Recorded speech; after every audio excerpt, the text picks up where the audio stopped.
Dans cette vidéo, je vais vous parler de la stack.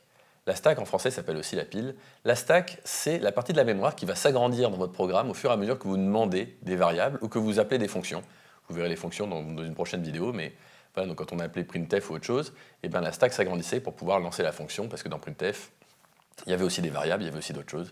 Donc voilà, ça c'est le principe de la stack, c'est de s'agrandir. Il y a son autre partie s'appelle la heap, dit aussi le tas, dont on parlera dans une prochaine vidéo avec malloc et autres.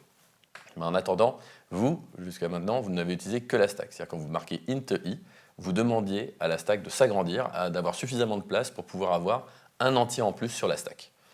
Il y a un truc intéressant à savoir, c'est que la stack, elle est continue. C'est-à-dire que vous pouvez faire crasher votre programme en faisant des bêtises dans la stack, parce que dans la stack, il y a aussi les entêtes de fonctions et plein d'autres choses en fait, que vous verrez plus tard, mais qui sont vachement intéressantes, et c'est pour ça qu'on vous en parle aujourd'hui.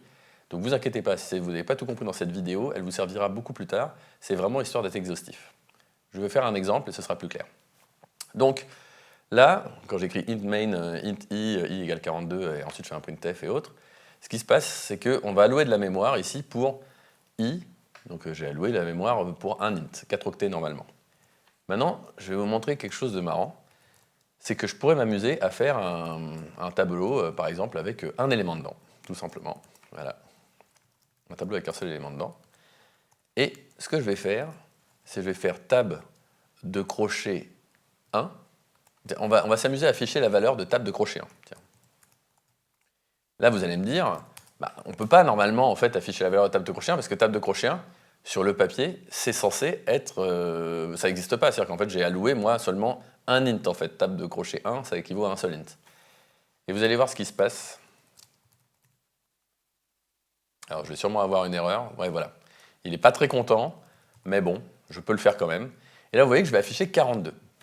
Et ce n'est pas une surprise, hein. C'est-à-dire qu'en fait, c'est normal. Si là, j'affichais 67, si je mettais 67 comme chiffre, vous verrez, là, je devrais normalement maintenant afficher 67. Ce qui se passe, c'est que, encore une fois, je vous ai dit, la stack, c'est un espace mémoire qui est contigu. Donc, à chaque fois que vous demandez quelque chose de nouveau, il est rajouté à la suite. Donc, qu'est-ce qui se passe si, lorsque avec mon tableau, je vais un cran plus loin? Donc, en fait, j'avais mon int, donc là, j'ai mon int i.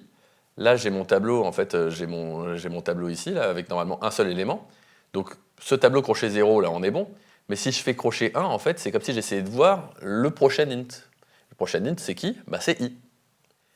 Et voilà, tout simplement, en fait, vous pouvez faire de grosses bêtises en faisant ça, parce qu'on pourrait s'amuser à remonter beaucoup plus haut. Genre, on pourrait aller faire ça. Peut-être pas aussi haut que ça. Allez, on va dire 10. Et il y a des chances qu'à mon avis, on casse tout. Ah non, parce qu'on ne l'a pas modifié. Non, on casserait tout si on le modifiait. Voilà, c'est ça. Parce que là, on allait juste chercher la valeur.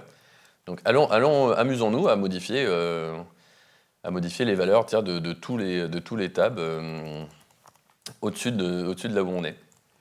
Donc là, par exemple, 1, donc ça va changer i, ensuite 2, ensuite 3, ensuite 4, 5, 6, 7, allez, 8. Normalement, ça devrait suffire, je pense.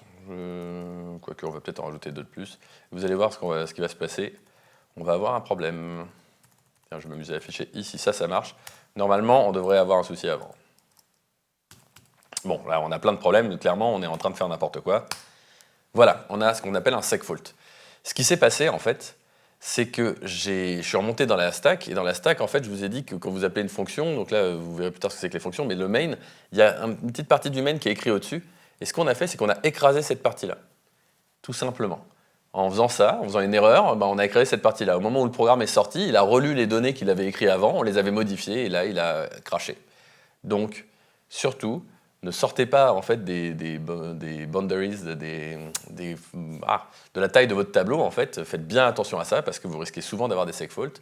Et en fait, la stack étant contiguë, vous risquez de modifier des variables qui sont au-dessus de vous. Par exemple, là, vous voyez, j'ai affiché 1 alors que c'est i que je voulais afficher. Et oui, j'ai affiché 1 parce que je voulais le modifier au-dessus.